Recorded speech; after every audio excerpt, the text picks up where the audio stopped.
정치권 상황에 하이킥을 날리는 속 시원한 정치 토크 거침없이 하이킥 시작합니다. 장성철 공론센터 소장, 장윤선 정치전문기자 나오셨습니다. 안녕하세요. 네, 안녕하세요. 네, 지금 방송을 시작하기 전에 대통령실과 여당에서는 이렇게 말하는 게 정답이다라고 각자 말씀을 하셨는데 두 분이 취지가 똑같았어요. 이 사건에 대해서 불법 도청 의혹 파장이 일파만파 커지고 있는데 대통령실과 여당에서는 협의하겠다, 신중하게 하겠다, 한미동맹 굳건하다 뭐 이런 이야기를 했단 말이죠.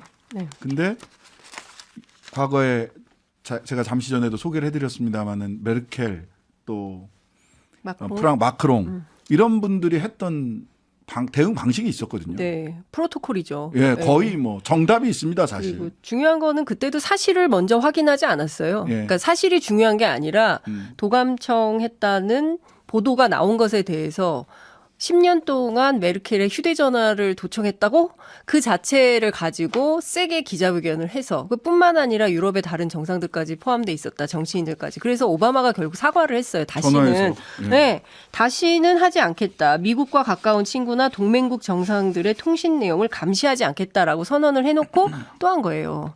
네, 그러면 우리 정부는 그럼 어떻게 해야 되느냐. 최소한 NYT 보도가 사실이라면 이것은 한미동맹의 근간을 흔드는 일이고 그럼에도 불구하고 우리가 이제 조금 있으면 미국도 가야 되고 다만 저간의 사정이 있으니 이러저러한 것들을 살펴서 진위를 파악하겠다. 요게 모범 답안이라는 거예요. 그러니까 안보 전문가들이 전부 이 얘기를 하고 있어요. 제가 오늘 세게 취재를 했는데 다 똑같이 얘기를 합니다. 진보 보수 상관없이. 근데 우리 정부는 지금 무슨 얘기를 했냐면 오늘 이제 대통령실 관계자가 오후에 기자들 상대로 브리핑을 하면서 무슨 얘기를 했냐면 첫 번째, 현재 미국 언론 보도는 확정된 사실이 아니다. 네. 그리고 이제 미국 국방부도 법무부에서 조사를 요청했기 때문에 우선 사실관계 확인이 우선이다. 이게 미국 정부인지 우리 정부인지 알 수가 없어요. 그리고 뭐 유출된 대부분이 러시아하고 우크라이나 전쟁 관련이고 이것이 특정 세력의 개입 의도를 배제할 수가 없다. 뭐 이런 얘기를 합니다. 그리고 이런 것들은 한미동맹의 어떤 신뢰를 바탕으로 앞으로 합당한 조치를 요구하겠다. 이런 얘기를 하고 있어요. 우리가 먼저 이렇게 해줄 이유가 없죠. 왜냐하면 지금 나온 것은 상당히 미국 입장에서는 우리에게 미안한 일이고 송구스러운 일이고 동맹을 도감청한 의혹이 제기가 됐기 때문에 관련해서 우리가 지렛대로 활용해야 돼요. 그런데 그걸 지금 못하고 하고 있다. 왜 이러는 거냐. 아마추어 외교 이런 정도 사대주의 외교하는 거냐. 이런 비판이 마구 쏟아지고 있습니다. 자, 보수 쪽은 어떤가요? 그러니까 기본적으로 도청이 사실이라면 만약에 이거는 주권 침해 행위고 스파이 활동한 거 아니겠습니까? 이거는 도저히 용납할 수가 없는 부분이죠. 네. 미국이 우리나라의 뭐 가장 큰 우방국이라고 하더라도 한미 군사 동맹을 통해서 북한의 핵 위협을 막아야 된다라는 생존권적인 문제에 대해서도 이분만큼 주권과 관련된 행위이기 때문에 가볍게 넘어갈 사안은 아니다라는 좀 생각이 드는데 좀 처음에 대통령실의 해명이나 워딩이 조금 부적절했던 거는 같아요. 하지만 이거를 보도했던 뉴욕타임즈에서도 친러 성향의 온라인 채널에서 주로 유통됐다. 러시아가 선택적으로 문서를 위조해 허위 정보를 흘렸을 수도 있다라고 했고 최소한 한 건 이상은 조작된 문서인 것 같다라는 것. 우크라이나 대통령 고문도 문건에 허위 정보가 넘친다라고 얘기를 했고 뭐 이스라엘의 모사드도 이건 다 허위 사실이다. 뭐 다 그런 식으로 얘기를 하니까 정확하게 좀 사실을 파악을 한 다음에 외교적인 통로를 통해서 공식적인 항의와 뭐 유감 표명, 사과 뭐 이런 것들은 당연히 받아야 되겠죠. 그런데 이제 대통령실에서 무작정 대통령실은 더 안전해 막 이런 식으로 접근하고 국익을 해치는 행위야 다른 얘기하지 마. 이런 그 얘기가 식으로 조금 네, 이런 식으로 얘기하는 것은 조금 너무 과한 것 같아요. 걱정되잖아요. 만약에 뭐 김성환 실장하고 그 이문희 뭐 외교 비서관하고 둘이 나눈 얘기만 나갔으면 괜찮은데 정말 대통령실 다 뚫려서 대통령께서 한 여러 가지 얘기들, 결정들, 은밀하게 비서실장 했던 얘기들 이런 게 다 나갔다고 생각을 해봐요.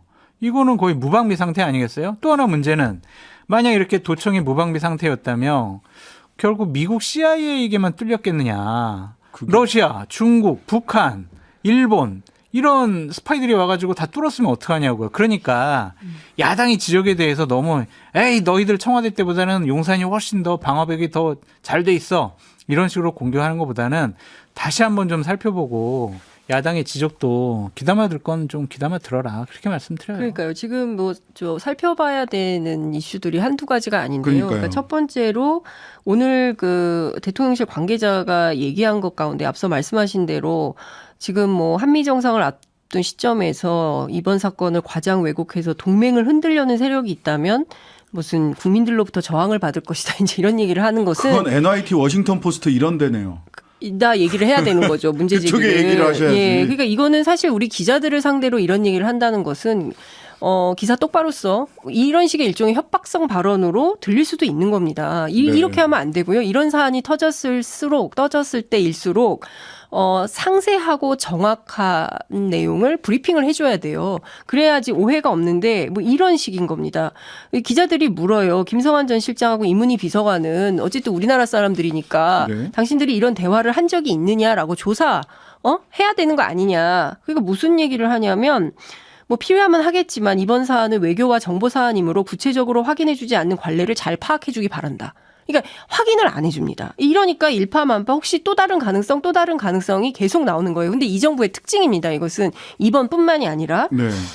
그런데 지금 그 문제가 하나 있고요. 이제 지금 도청, 감청과 관련해서 우리가 구분을 좀 해야 되는데 네. 이제 감청은 무작위로 막 떠도 SI라고도 하기도 하고요. 그렇죠. 막 그런 거를 이제 그 무작위 상황에서 벌어지는 거를 프로세싱을 해서 분석하는 것이고 이 정보의 경우에는 도청의 경우에는 뭐 굉장히 복잡하고 다양한 뭐 분석 방법이 툴이 있죠. 있는데 휴민트 사람을 이용한 것이고요. 이민트 영상 정보를 활용한 것이고요. 지금 NIT가 보도한 대로 시긴트 이것은 신호 안보 암호 정보를 이제 분석을 하는 것이고 오신트 이건 뭐냐면 공개 출처 정보를 분석한 것이고 이런 등등의 것들이 있습니다. 그러면 도청을 했다면 도청 장치를 대통령실에 심었나? 이 가능성도 있죠. 의심을 해봐야 되는 포인트 중에 하나인 거고 네. 말씀드린 이런 휴민트, 이민트, 시긴트, 오신트와 관련해서도 확인해볼 필요가 있는 거예요. 물론 우리 휴민트, 정부가 그럼 사람도 찾아야 된다는 얘기네요. 사람일 가능성 얘기가 나오고 있어요. 그러니까 중요한 것은 그러면 이게 만약에 그 도청 장치를 심었다고 한다면 이거는 굉장히 큰 사건이다. 예전에 박정희 전 대통령 시절에 그때도 도청 논란이 있었잖아요. 76년인가요? 그때 그 박정희 전 대통령이 그랬다는 거예요. 미팔군 접수해라. 그런 얘기를 해야죠. 아유, 그러면 아니되옵니다. 뭐 이렇게 해가지고 주변에서 말려서 그냥 넘어간 사례가 있어요. 그 정도로 굉장히 도청 장치를 심었다고 한다면 이건 가만히 있을 수 없는 사안이라는 그래서 것이고요. 그 당시에 박정희 대통령이 NSC 회의를 그 청와대 잔디밭에서 했다는 얘기가 있어요. 주변에 벽 둘러친 데가 더 못 믿겠다 해가지고. 네, 그래서 지금 나오는 얘기는 NIT 정보 그 보도를 보면 시긴트를 포함한 모든 정보를 활용했다라고 얘기가 나오고 있어요. 그러면 휴민트, 이민트, 시긴트, 오신트, 메신트 중에 무엇인지 확인을 좀 해볼 필요가 있고 가장 이 중에 끔찍한 건 휴민트입니다. 제가 휴민트가 만약에 대통령실의 누군가가 이런 내용을 CIA에 흘렸다고 한다면. 그 진짜 조사가 필요한 겁니다. 네. 정말 조사가 필요한 아니, 것이고요. 그 가능성도 배제할 수 없다는 얘기가 나오고 있고 한 가지만 제가 좀 네. 길게 설명해서 죄송한데 네. 당시 국방위에서도 이 그 대통령실 이전하면서 많은 걱정을 했어요. 도청 의혹과 관련해서 그 여당도 야당도 공히 지적을 합니다. 네, 이거 한기호 준비를 의원도 네, 잘해야 된다고 얘기를 하는데 당시에 그래서 야당 위원들이 가서 감시를 했다는 거예요. 근데 그 원래 인부들을 만약에 공사하는데 투입을 하려면 최소한 신원 조회하는데 한두 달이 걸린다는 거예요. 네, 맞아요. 근데 시간이 없잖아요. 빨리 가야 되잖아요. 용산으로 청와대에서 용산으로 빨리 가야 되니까 서약서만 받고 그냥 들어갔다는 거예요. 그래서 김병주 의원이 아까 저랑 통화를 하면서 무슨 얘기를 하냐면 나 같아도 심겠다. 그런 얘기를 한다는 겁니다. 그리고 장비를 검수하는데 개 2마리 경찰 2명밖에 없었다는 거예요. 물론 이제 도사견이고 뭐 이렇게 마약 탐지견 비슷한 뭐 그런 것이었겠지만 군견. 군견 뭐 이런 거였겠지만 실제로 얼마나 이걸 할 수 있었는지에 대해서는 확인을 해봐야 된다라는 얘기가 나옵니다. 아니 근데 그 문건에는 언론에 보도된 바로는 시긴트 라고 돼 있다라고 보도가 되는데 시긴트 위에 다른 가능성도 언급이 돼 있다는 건가요? 외신에는? 그렇죠. 시긴트를 포함한 모든 정보를 분석했다라는 내용이 그러니까 종합 정보 분석 이런 개념으로 나온다는 거죠. 그게 이제 우리나라 언론에서는 그렇게 돼 있지가 않아서 그냥 다 시긴트로 보도가 돼서 시긴트로만 알았는데. 아니 지금 그 전 세계 유수 언론들이 BBC, CNN 지금 들어가 보면요 탑 네. 원 기사예요. 아. 네, 일면 머리 기사가 전부 이겁니다. 시긴트를 포함한 다양한 정보 수집 경로가 있다. CNN 같은 경우는 54개 네. 문건을 직접 분석해가지고 보도를 막 하고 있어요. 이거는 저는 국정 운영의 철학과 관련된 문제라고 생각을 합니다. 네. 이것은 대한민국 주권을 지키는 것이고 주권이라는 것이 국민권 아니겠습니까? 네, 대통령과 대통령실이 이 주권을 규정할 수는 없고 자기네들이 이것을 대표한다고 볼 수는 없어요. 그러니까 이 부분과 관련해서는 대통령실이 미국의 눈치를 봐서는 절대로 안 됩니다. 국빈 방문을 위해서 좋은 건 좋은 거다라는 식으로 그냥 넘어가서는 안 된다라는 생각이 들고 엄중하게 항의를 해야 할 것이고 미국 측의 사과를 받아야 할 것이다. 만약에 사실이라면 그렇게 생각이 들고요. 대통령실을 비롯해서 국가 주요한 곳 있잖아요. 뭐 합참이라든지 아니면 국방부라든지 이런 곳에 대해서 도감청 다시 한번 점검을 해봤으면 좋겠고 처음에 용산 국방부를 이전을 했을 때 우리가 상당히 우려했던 부분이잖아요. 왜냐하면 주한미군 기지가 100m. 네, 다 내려다보고 있잖아요. 그래서 네. 우리가 상당히 그때 우려했던 부분인데 이러한 것이 벌어지니까 국민들과 야당, 언론은 걱정할 수밖에 없잖아요. 그러니까 자꾸 너희들은 그냥 어떻게 해서든 훼손하려고 하는 나쁜 사람들 이렇게만 치부하지 말고 제대로 점검해서 국민들을 안심시킬 의무가 있다라고 말씀드립니다. 그렇습니다. 그러니까 저는 얼마 전에 그 소위 일광 그게 이 우길기랑 비슷하다 이런 거는 저는 지나친 비약이라고 생각을 지나친 하고요. 게 아니라 말도 안 예. 되는 거죠. 저는 예. 그런 보도는 하면 안 된다고 생각합니다. 근데 네. 그게 사진에 찍혔다는 거 일반인들 사진에 찍혔다는 게 저는 제일 그럼요. 경우죠. 그게 그거는, 문제인 거죠. 예, 보안과 경호에 구멍이 뚫렸다는 아니, 건데 그렇죠. 여기까지 오니까 네. 와, 이 대통령실 보안 경호 이게 어떻게 돼가는 건가 하는 걱정이 되는 거예요. 국민의 한 사람으로서. 맞습니다. 아니 그게 사진이었기 망정이지.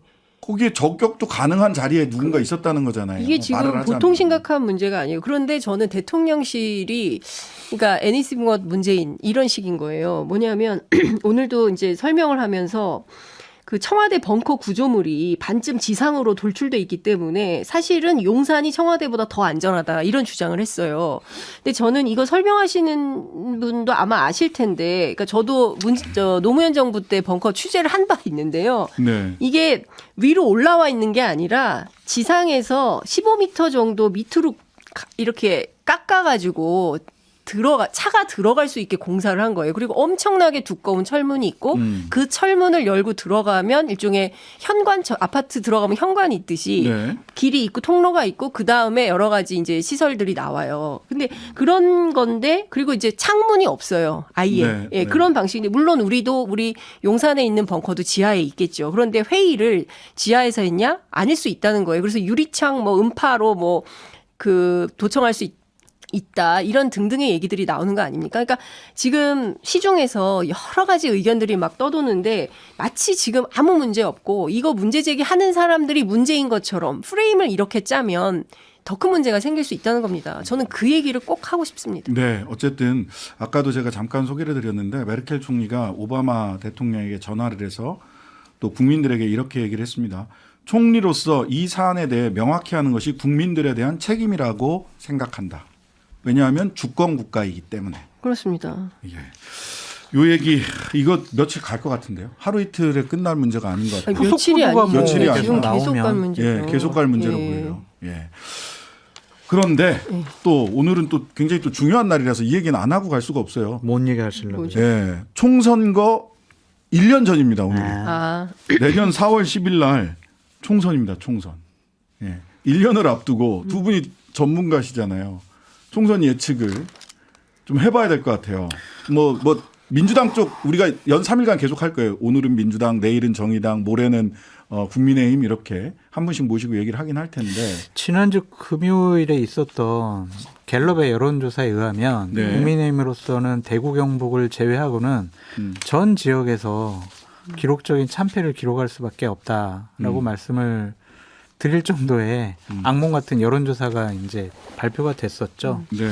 근데 총선의 변수는요, 우리가 예측할 수 없는 변수가 더 커요. 무슨 일이 일어날지 몰라요. 그래서 그냥 그것을 갖고 지금 현재의 여론조사를 갖고 국민의힘은 암울한 결과를 나올 수밖에 없어라고 예측하는 것도 무리가 있고 네. 또한 이재명 당대표의 뭐 사법 리스크에 대해서 국민의힘 쪽에서는 상당히 기대하고 있잖아요. 네. 그래서 또 어떻게 무죄가 나올 수도 있고 아니면 진짜 유죄가 나올 수도 있고 그것에 대해서 국민들이 어떻게 받아들일지도 모르는 것이고 네. 그러니까 여러 가지 변수가 있어가지고 솔직히 예측을 잘 못하겠습니다. 1년이나 근데 앞두고. 이제 그 네, 민주당 이제 전략단위 제가 취재를 쭉 해보면요. 어떤 얘기가 나오냐면 그 지난 그 대선 이후에 있었던 지방선거 있잖아요. 네. 그때부터 서울에서 민주당이 이긴 적이 없대요. 국민의힘을 여론조사상. 그러니까 자기네 자체조사, 민주당 네네. 자체조사에서 네. 계속 졌다는 거예요. 네. 그런데 지난 한일회담 이후에 이게 반전이 되기 시작하면서 안 떨어지고 있다. 이제 이런 얘기를 하면서 핵심은 무슨 얘기냐면 국민의힘이 수도권에서 그리고 이제 중도를 좀 그 소구하는 그런 그 파워를 키우려고 한다면 전략적인 노선의 변경이 필요하다. 그러니까 네. 지금처럼 우리는 대통령이 시키는 일만 할 거야. 그래서 친윤 지도부 싹 세우고 당정 일체야. 이렇게 간다면 그리고 어떤 문제 제기도 없고 그리고 계속 실현하고 이런 방식으로 간다면 이건 해보나 마나다. 이제 이런 얘기를 민주당에서 하고 있고요. 앞서 말씀하신 대로 갤럽 조사를 보면 TK를 제외한 다른 지역은 전부 집니다. 그리고 더 심각한 문제는 60대도 팽팽해요. 70대를 제외한 나머지는 전 세대에서 전 세대에서 고루 져요. 그러니까 국민의힘 입장에서는 지금 제일 중요한 게 젊은 층, 수도권 여기에서 완벽하게 태세 전환을 해야 그래도 해볼 만하다. 그래서 제가 최근에 그 수도권의 지역 경기도 지역위원장 그 통한 내용을 들었는데 네. 우리 방송 열심히 해야 돼. 그런 얘기를 한다는 거예요. 그래서 무슨 얘기냐고 물어봤더니 개인기로 돌파하지 않으면 처참할 것 같다. 아, 국민의힘 쪽에서. 네, 국민의힘 당협위원장들이, 그러니까 수도권 당협위원장들이 그런 얘기를 한다는 거예요. 그러니까 개인기로 돌파하지 않으면 처참한 결과 성적표를 받아야 될 것 같다. 그렇기 때문에 어디든 방송에 열심히 나가서 인지도를 올려야 된다. 이런 얘기를 한다는 거죠. 그러니까 지금 수준이 당에서 뭔가 당력으로 뭐 지도력으로 뭐 돌파해서 선거에서 이길 수 있다. 이런 생각을 안 한다는 겁니다. 장 소장님. 예. 그 지금 여당 쪽에서는 계속해서 검사 뭐 20명에서 50명 그리고 거기는 주로 당선이 확실시되는 영남 지역일 거다. 그랬더니 이제 국민의힘 지도부에서는 괴담이다. 네. 뭐 이런 얘기를 해요. 네. 괴담입니까? 실제 가능성이 있는 얘기입니까? 좀 믿죠. 김기현 당대표라든지 이철규 사무총장이 그렇게 얘기를 하잖아요. 예.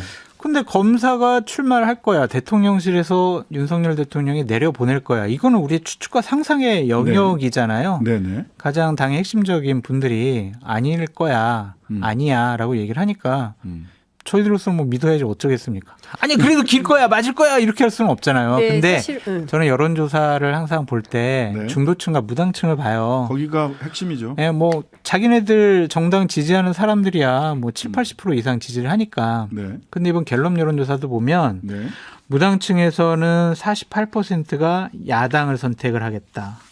중도층에서는 57%가 야당을 선택을 하겠다. 57%. 네. 그러니까 전체가 거의 50 두 배예요. 네. 여당 선택하겠다는 것이 중도에서는 31이고 무당에서는 20이거든요. 그 두 배가 넘는단 말이에요. 네네. 그러면 이거 수도권 박빙 지역에서는 국민의힘이 정말 이길 수가 없어요. 지금 계속해서 그 두 분이 언급하시는 한국 갤럽 조사는요. 2023년 4월 4일부터 6일까지 전국 만 18세 이상 1000명 대상으로 한 조사고요. 보다 자세한 내용은 자체 조사입니다. 중앙선거 여론조사 심의위원회 홈페이지 참조하시면 됩니다. 그런데 이제 모든 선거에 징조가 있잖아요. 징조. 네네. 저번 주에 있었던 재보궐선거의 결과를 보면 국민의힘으로서는 상당히 악몽과 같은 결과를 앞으로 나올 수밖에 없다. 그래서 당에서 정말 제대로 좀 전략을 짜야 된다. 오늘 소위 이제 그 뭐 여의도에서는 잘 알려진 박성민 그 민기회 이분이 이제 언론에서 인터뷰를 하면서 양당 전부 다 내가 그 결과 어떻게 될지 모른다. 하지만 확실한 거는 김기현, 이재명 두 사람 얼굴로 총선을 치르지는 못할 거다. 심지어는 이재명 대표가 당 대표로 총선을 치를 확률은 5% 미만이다. 이건 모르죠. 근데 그건 모르는데. 저는 거의 동일해요. 네. 김기현 대표도 그렇고 뭐 양쪽에서는 보다 더 상징적인 선대위원장 얼굴로 총선을 치를 거다라는 생각이 드는데 아마 민주당은 뭐 비대위 가능성을 높게 본 것 같고요. 비대위가 민주당- 35%고 나머지 60%는 당이 분당될 거다 이렇게 얘기를 하시더라고요. 근데 이제 정치 평론가들은 뭐 다양한 분석을 하기 때문에 근데 그게 꼭 맞다 이렇게 볼 수는 없고요. 근데 저는 네. 어쨌든 현장을 취재하는 기자로서 민주당 내부 분위기를 취재를 해보면 어떤 얘기가 많이 나오냐면 이재명은 이제 주요 변수가 아니야. 이런 얘기를 합니다. 그래서 그게 무슨 얘기입니까? 라고 물어보면요. 네. 예전에는 이재명 뭐 사법 리스크 무슨 리스크 막 이러면서 이재명 때문에 안 된다라는 그 논의가 계속 있었다는 거예요. 그래서 네네. 당내에서도 저 사람 바꿔야 돼. 그리고 그 발언에 힘이 실리고 이랬는데 한일 회담 이후에 완전히 기류가 바뀌어져서 이재명이 있든 말든 우리는 이길 것 같아. 이런 얘기를 해요. 그러니까 분위기가 굉장히 많이 달라졌어요. 근데 거기에다가 지금 그 미국 가잖아요. 이제 미국 네네. 가서 지금 반도체 관련해서 어떤 얘기가 나오고 있냐면 중국 문제 굉장히 심각하거든요. 예. 그러니까 그 가드레일. 그렇습니다. 그 중에서 특히 이제 5% 이내의 증산을 허용할 거냐 말 거냐 못하게 하는 거를 만약에 10월까지만 하고 못하게 한다라고 네. 하면 실제로 삼성 등 기업에 엄청나게 타격을 삼성하고 SK는 거의 철수해야 될 수도 망했다고 있어요. 봐야 되는 이런 수준이 중국 된다. 그래서 지금 대통령이 정말 해야 되는 일은 미국에 가서 최소한 이것을 1, 2년 정도 시간을 끌어달라라는 거예요. 그래서 그 사이에 용인에 공장이라도 좀 짓고 우리가 뭘 좀 할 수 있는 기반을 만들 수 있도록 시간을 벌 수 있는 생존 전략을 반드시 좀 해가지고 와야 된다. 근데 이게 되겠냐 이런 얘기를 하는 겁니다. 아니 제가 이제 네네. 내일 네, 장 이제 소장님. 내년 총선에 출마하려고 하는 분들 한 50명 대상으로 강연을 해요. 아, 그래서 그래요? 어제 원고를 작성을 하면서 네. 총선의 변수, 국민의힘, 민주당 네. 이렇게 쭉 나열을 해봤어요. 네. 아무리 봐도 민주당은 하나야. 네. 이재명 사법 리스크. 이제 근데 국민의힘은 10개 정도 되는 거예요. 리스크가. 네. 윤석열 여기다 대통령 이것까지 리스크, 터지잖아요.